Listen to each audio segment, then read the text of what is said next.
అందరికి శనార్థులు బాగున్నారా? బతుకమ్మ పండుగ శుభాకాంక్షలు. మా అక్కలందరికీ, చెల్లెళ్ళందరికీ, వదినలు, పెద్దమ్మలు, చిన్నమ్మలు, అమ్మమ్మలు, నాయనమ్మలు అందరికి బతుకమ్మ పండుగ శుభాకాంక్షలు.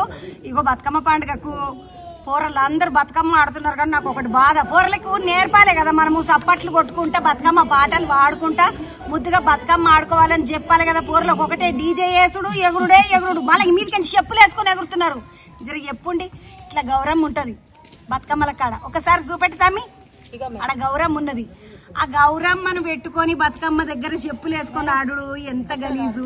మనం తెలంగాణ వాళ్ళం, మనకు భక్తి ఎక్కువ. మనం తెలంగాణ వాళ్ళకు మనకు పద్ధతులు ఎక్కువ, సంస్కారం ఎక్కువ. మనమే అట్లా ఏస్తే ఎట్లా మన పోర్లకు మనమే చెప్పుకోవాలి. కాబట్టి బతుకమ్మ ఆడేటప్పుడు ముద్దుగా చేతుల సప్పట్ల తోటి బతుకమ్మ ఆడుండి, చెప్పులు వేసుకోకుండా బూట్లు, శాండిల్లు, గిండిల్లు ఏం వేసుకోకుండా బతుకమ్మ ఆడుండి. ఇంకొక ముచ్చట ఏంటంటే, జర డీజే పాటలు బంద్ చేయండి.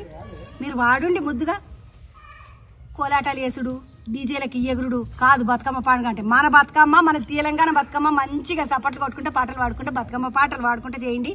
ఇంకొకటి ఏంటంటే, ఈ సంవత్సరము ఎల్బీ స్టేడియంలో 62 అడుగుల పెద్ద బతుకమ్మను వేరుస్తున్నారు. అందరు రండి, మంచిగా బతుకమ్మ వేసుకుందాం. గిన్నిస్ బుక్ ఆఫ్ వరల్డ్ రికార్డుకు మన బతుకమ్మను తీసుకుపోదాం, మనం నిలబడదాం. మంచిదా శనార్థులు?